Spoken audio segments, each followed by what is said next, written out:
പിന്നെ ഇപ്പോഴത്തെ പണിക്കാര് ആരാന്ന് ചോദിച്ചാൽ ഗഫൂർ കാ ദോസ്ത് എന്ന് പറഞ്ഞാൽ മതി. ബാക്കിയൊക്കെ നമ്മളേറ്റ്. ഈ ഡയലോഗുകൾ മാത്രം മതി മാമുക്കോയ എന്ന മഹാനടനെ ഓർക്കാൻ. പരിഷ്കരിക്കാത്ത ഭാഷയിൽ വർത്താനം പറഞ്ഞ് സിനിമയുടെ ഉയരങ്ങളിലേക്ക് കയറിപ്പറ്റിയ ഹാസ്യ സാമ്രാട്ട് മാമുക്കോയ. അദ്ദേഹത്തിന്റെ വിയോഗം മലയാള സിനിമയ്ക്ക് എന്നും തീരാനഷ്ടം തന്നെയാണ്. മലബാറിന്റെ ശബ്ദം, ഹാസ്യം, ശൈലി, മൺമറയുന്ന പ്രിയതാരം മാമുക്കോയെ മലയാളികൾ വേഗത്തിൽ തിരിച്ചറിയുന്നത് അങ്ങനെയാണ്. കേരളത്തിലെ ഗ്രാമീണ നിഷ്കളങ്കതയുടെ പ്രതീകം കൂടിയായിരുന്നു അദ്ദേഹം. മലയാള ചലച്ചിത്ര രംഗത്ത് നിറഞ്ഞു നിന്ന പ്രമുഖ ഹാസ്യ നടൻ. വിശേഷണങ്ങൾ തീരുന്നില്ല. നിഷ്കളങ്കവും ശുദ്ധവും തനിമയുമാർന്ന ഭാഷ കൊണ്ട് അദ്ദേഹം കീഴടക്കിയത് മലയാള ഭാഷയുടെ വലിയ ഉയരങ്ങൾ.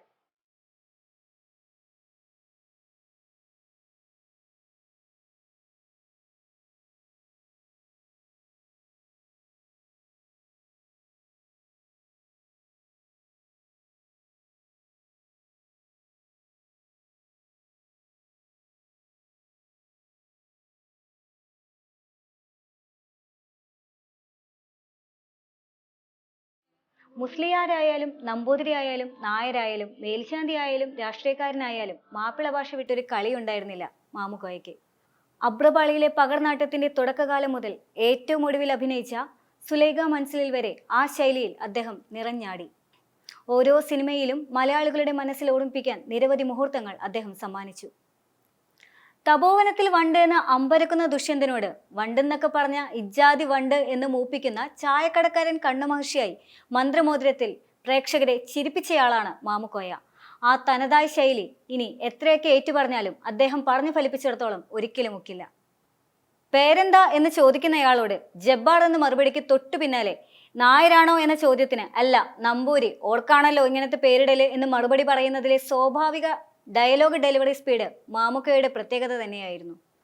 നാടോടിക്കാറ്റിൽ ദാസനെയും വിജയനെയും പറ്റിക്കുന്ന ഗഫൂർ കാ ദോസ്ത്, വടക്കുനോ കേന്ദ്രത്തിലെ ദുബായ്ക്കാരൻ ഫോട്ടോഗ്രാഫർ, പ്രാദേശിക വാർത്തകളിലെ പ്രൊജക്ടർ ഓപ്പറേറ്റർ ജബ്ബാർ, റാംജി റാവു സ്പീക്കിംഗിലെ ഹംസക്കോയ, ചന്ദ്രലേഖയിലെ നൂറിന്റെ മാമ, മഴവിൽ കാവടിയിലെ കുഞ്ഞി ഖാദർ, ഇവയെല്ലാം തന്നെ മലയാളിയുടെ മനസ്സിൽ എന്നും നിറഞ്ഞു നിൽക്കുകയാണ്. ഏതാനും വർഷങ്ങൾക്ക് മുൻപാണ് ഉരുളക്കുപ്പേരി എന്ന തരത്തിൽ എതിരെ നിൽക്കുന്ന താരത്തിന്റെ വാക്കുകൾക്ക് വേറിട്ട മറുപടി നൽകുന്ന തഗ് എന്ന സംഭവം ഹിറ്റായി തുടങ്ങിയത്. തഗ് നോക്കി നടന്നവർക്ക് മാമുക്കോയുടെ സംഭാഷണങ്ങളും അദ്ദേഹത്തിന്റെ സിനിമയിലെ മറുപടികളുമാണ് കിട്ടിയത്. മാമുക്കോയ അഭിനയിച്ച സിനിമകളിൽ എല്ലാം തന്നെ തഗ്ഗുകൾ മാത്രമായിരുന്നു. അങ്ങനെ പുതിയ തലമുറ അദ്ദേഹത്തെ തഗ്ഗുകളുടെ തമ്പുരാൻ എന്ന് വിശേഷിപ്പിച്ചു. മലബാറിൽ ഏത് മഹർഷി ജനിച്ചാലും കോഴിക്കോടൻ ഭാഷയിലെ സംസാരിക്കുന്ന എന്ന രംഗമൊക്കെ മറക്കാൻ ഏതൊരാൾക്കാണ് സാധിക്കുക? പതിവ് ശൈലിയിൽ നിന്ന് മാറി ഗൗരവമേറിയ കഥാപാത്രങ്ങളും അഭിനയിച്ച് വിജയിപ്പിച്ചു മാമുക്കോയ. തിരക്കഥയിൽ എഴുതിവെച്ചതിനപ്പുറം കുറ്റിച്ചിറ, കുണ്ടുങ്ങൽ, തെക്കേപ്പുറം ഭാഷയുടെ സഞ്ചിത ശേഖരം അദ്ദേഹം യഥേഷ്ടമെടുത്ത് പ്രയോഗിച്ചു. സ്വന്തം താളത്തിൽ, സ്വന്തം ശൈലിയിൽ. പകരം വെക്കാനില്ലാത്ത ഹാസ്യ സാമ്രാട്ടിന് പ്രണാമം.